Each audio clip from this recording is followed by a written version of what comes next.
Malaysia is one of Asia's largest importers of foreign labour. It's estimated some 300,000 Indonesian women work as domestic help in this country. But these women are excluded from existing labour laws, leaving them vulnerable to exploitation and in some cases sexual abuse. I'm Fauzia Ibrahim. On this edition of 101 East, we ask, who is protecting Indonesia's domestic workers working in Malaysia?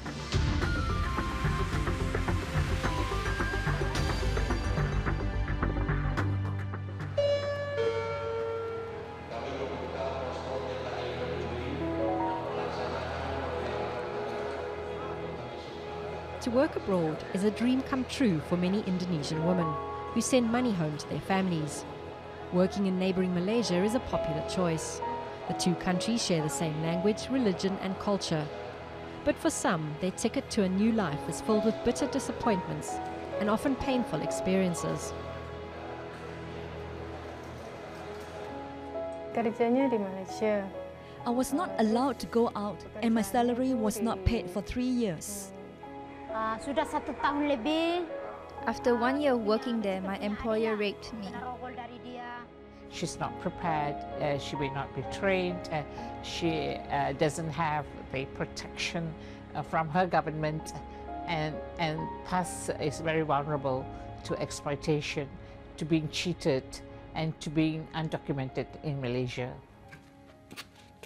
For Endang Mutiara, a 21-year-old woman from West Java, her time in Malaysia was difficult and lonely. Her day as a domestic worker started at 5 a.m. and finished after midnight. Kan aku kerja di situ ngabarin keluarga nggak boleh gitu kan. Terus kebetulan ada teman gitu kan. I wasn't allowed to communicate with anyone. I borrowed a mobile phone from a friend to call my family, but my employer found out and returned me to the agency. 1 week later, they accused me of stealing and then they forced me to go back and work for them again. Indonesian worker yang mempunyai masalah di Malaysia ini lebih dari The number of Indonesian workers in Malaysia who have problems exceeds 1,000 people. The main problem is non-payment followed by physical abuse and sexual harassment.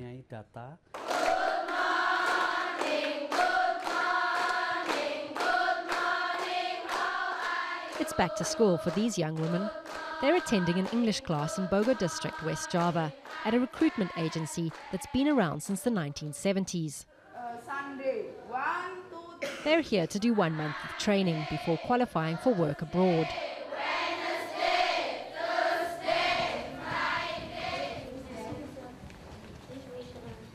But not all recruitment agencies make this effort. Most leave out crucial aspects like healthcare checks and training in order to keep costs down and profits high. Many of the young women come from poor rural backgrounds and lack an understanding of modern utilities and first-world living standards. These domestic workers in training will soon form part of a 6 million strong migrant labour force that Indonesia exports to the rest of the world. This human capital is now Indonesia's second largest export after oil and gas. Because it's such a lucrative industry for all stakeholders, including government and recruitment agencies, critics claim the workers are treated as commodities rather than human beings. We create this perception in employers that they have a right to use the domestic worker as much as they can, more than 12 to 18 hours of work per day. The relationship that is created between the domestic worker and the employer is one of master and slave rather than an employee-employer relationship. NGOs say this is reinforced by high recruitment fees that new employees need to pay their agencies, which can add up to a total of 7 months of wages. If we protest, they reply that we've bought you, paid a lot of money for you. Therefore, you have to obey us. That's always the employer's answer. A recent report by the US State Department claims close to half of all Indonesian migrant workers are victims of human trafficking. This includes workers in construction and plantations, but it's the domestic worker who bears the brunt of the abuse, mainly because they are isolated and often too scared to complain. Kalau misalnya mau kabur pun sulit gitu ya. To run away is so difficult, and if they run away, there's the possibility of being caught by the police and put in jail. With so many frightening factors, they're forced to just obey. For the past 3 years, Jeja Nurjana has documented the stories of abused domestic workers. She says the faces change, but the story is often the same. Non-payment of wages, isolation and physical and mental abuse. The women tell of beatings, rapes, unwanted pregnancies and torture.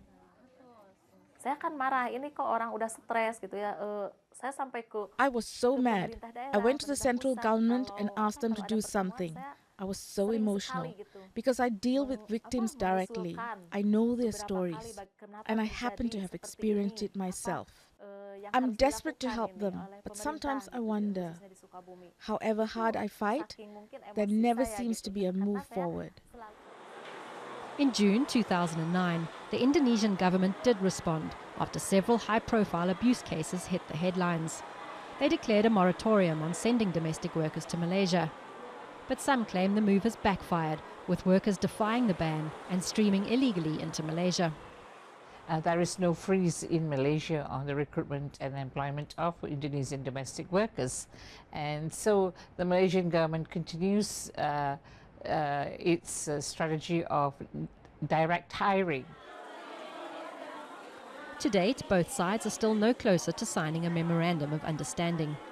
Indonesia is asking for an increase in the minimum wage, the right to have 1 day off a week, and for domestic workers to be able to keep their passports. Jadi sebetulnya secara prinsip bagi Indonesia sudah tidak ada. On principle, the 3 points that Indonesia is asking for we have agreed on.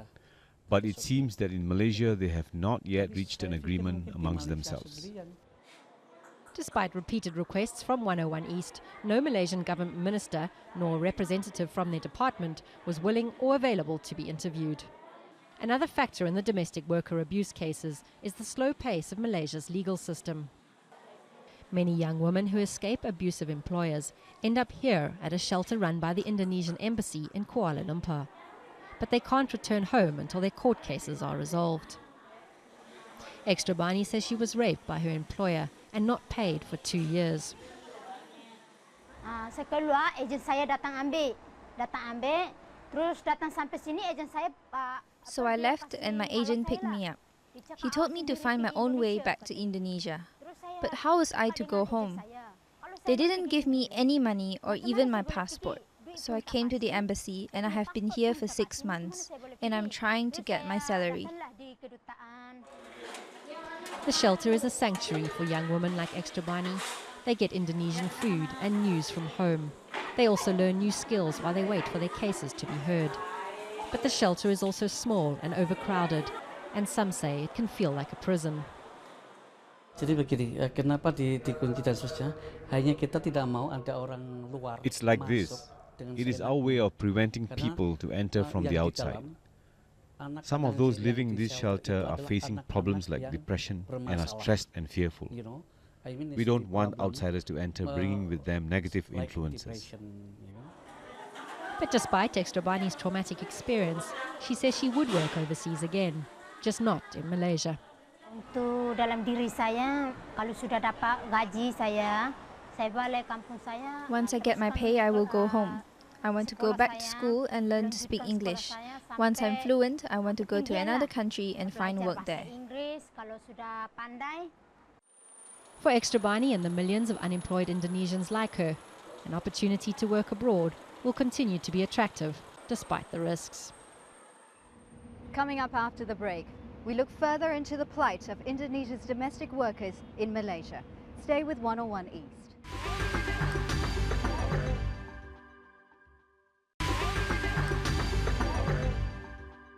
And welcome back to 101 East. This week we come to you from Malaysia's capital, Kuala Lumpur, as we discuss the plight of Indonesian domestic workers here in this country.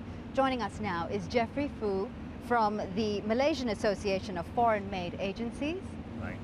Also, Yuniyanti Huzaifa from the Indonesian Commission on Violence Against Women. Thank you very much for being with us today. Uni, if I can start with you, there have been several high-profile cases of maid abuse here in Malaysia. How rampant are these cases?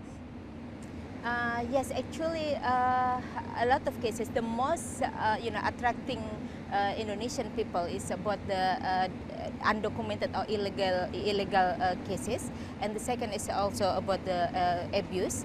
And the undocumented issue is very, very difficult problem from the government, from the civil society, from the migrant domestic workers themselves, because this is matter of how the demand is very high, especially from the domestic workers community, and also I think objectively from Malaysian side that also they need a huge number of domestic workers. Definitely, but my question really is, how rampant is the abuse of Indonesian domestic workers here in Malaysia? Do you get very many cases every week? How many cases do you get a week?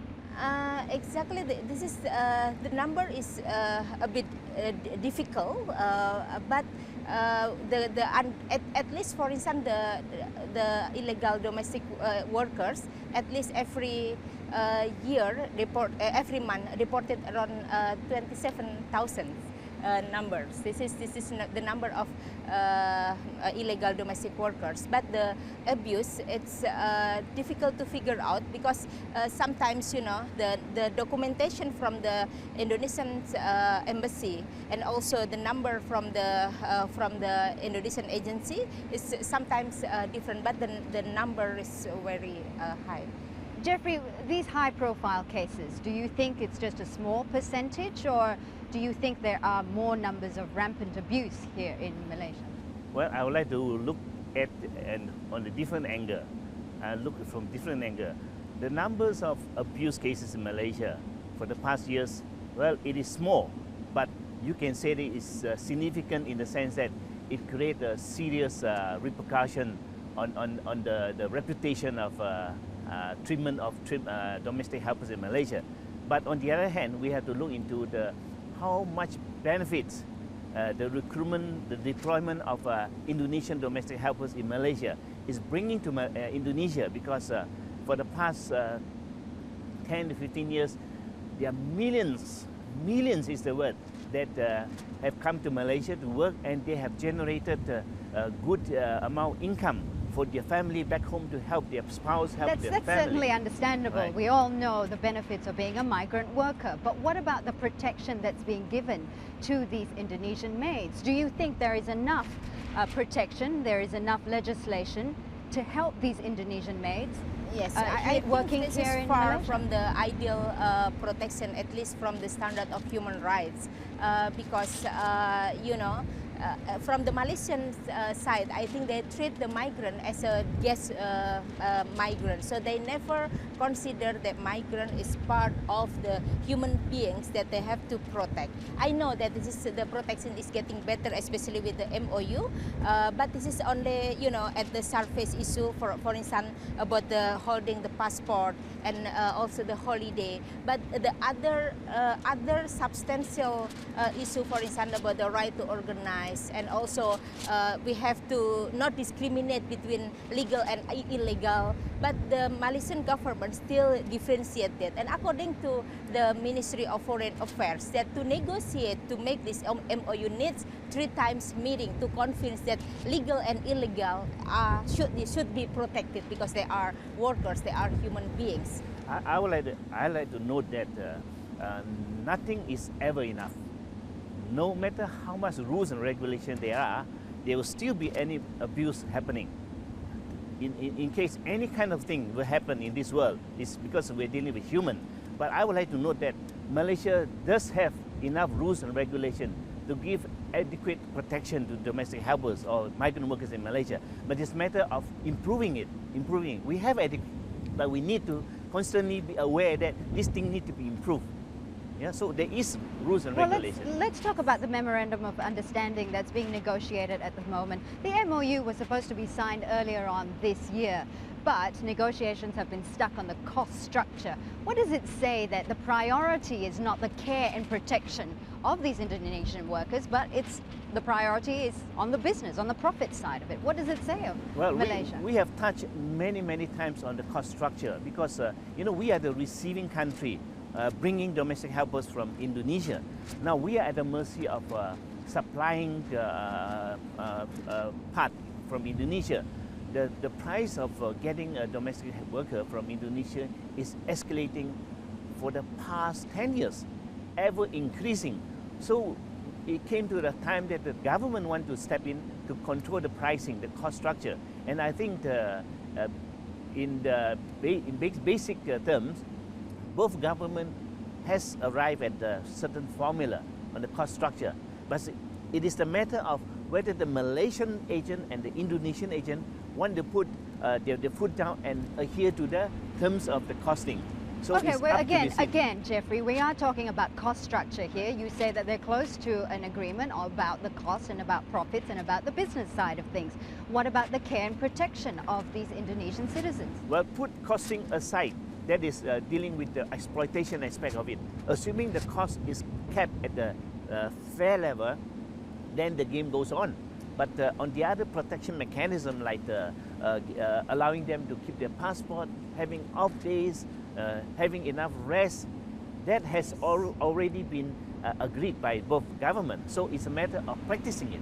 It's a case of the MOU is not legally binding, isn't it? Exactly. I mean, it all comes down to the maid agencies. Who regulates these maid agencies? Yes, actually this is still at the stage of the letter of intention that we have to increase to the level of the MOU, Memorandum of Understanding, which is legally binding. So I think I think this is matter of how the the agency is stronger position than the state. So and this control also the market are also cost structure. So I think for if both governments still keep this constellation, it means invite another bigger problem, and also the image of the both nations, because this is at the moment the image of the human rights violation both in the receiving countries become a leading issue in many areas. So this is not matter of domestic workers only, but this is matter of how the dignity of the states about the human rights protection. At the same time though, there have been cases of maids that have swindled their employers, that have run away, that have cheated their employers. What recourse do the employers have? Yes, I think this MOU actually is increase. It's better because they especially about the holding passport. But in fact, it's very difficult, especially our finding based on our monitoring in the border area, especially in the moratorium time at the moment. A lot of domestic workers and workers from Indonesia come to Malaysia, and also in fact it's very difficult to implement the right to hold the passport by the domestic workers. Well, let me ask you now that the Philippine government has been able to negotiate better working conditions for Filipino domestic workers here in Malaysia. Isn't this a priority for the Indonesian government? What are they doing about it? Why aren't they stronger? Yes, I think this is also a matter of the political condition in Indonesia, that we grew up in the feudalistic culture, that is to become domestic workers is not as preferable occupation. But I think if the government have a strong point to protect the domestic workers is also high profession. This is professional job. I think people will respect themselves, and also the government should think that this is professional. Jeffrey, I just want to ask you the question, why is it that the Indonesian domestic workers are the lowest paid of all migrant workers compared to Sri Lankan domestic workers, Filipino domestic workers? Why are they the lowest paid here in Malaysia? Well, I wouldn't use the word lower paid, simply because first, we don't have a minimum pay in Malaysia, minimum salary scale in Malaysia. It's a matter of she willing to work in Malaysia for at certain salary scale. that given by But Malaysian the Indonesian employer. domestic worker Yes, does yes. have a lower salary scale. Yes, generally Why? they have been paid a lower salary probably because of the skill level and the language proficiency or the skill proficiency of their work. So, I am of the opinion that if Indonesian domestic workers, they can, if they take the trouble to learn more skill and be trained or certified, certainly they will command a better salary in Malaysia. I'm very optimistic about that. Just as a conclusion, Uni, how do you think, or what else do you think needs to be done to ensure that Indonesian domestic workers are protected here in Malaysia? Yes, I think I disagree with that about skilled and unskilled, because in fact in other countries, for example, in Saudi Arabia, we are the second higher, better paid. So I think this is matter of the negotiation. And the second is also from Indonesian side, we have to reform our regulation, especially also departure orientation. But above on that, both the government should think that to make a better protection, and also to make that the MOU have to be concrete, become legally binding, and the government should be, the supremacy of the government to control the market. Jeffrey, your final word. Well, on our level, we are trying our very best to adhere to whatever is going to be agreed upon between Malaysian government and Indonesian government as far as the MOU is concerned. But one very important thing is that we would like everyone to respect each other, especially on Malaysian employers. They have to respect the rights of the individuals, domestic workers from Indonesia. Similarly, on Indonesia's side, efforts must be made to make sure they are properly trained for the job so that they will have less trouble in Malaysia. I'm afraid we're going to have to leave it there. That's all the time we have for this edition of 101 East. From all the team here in Kuala Lumpur, Malaysia, thanks for watching.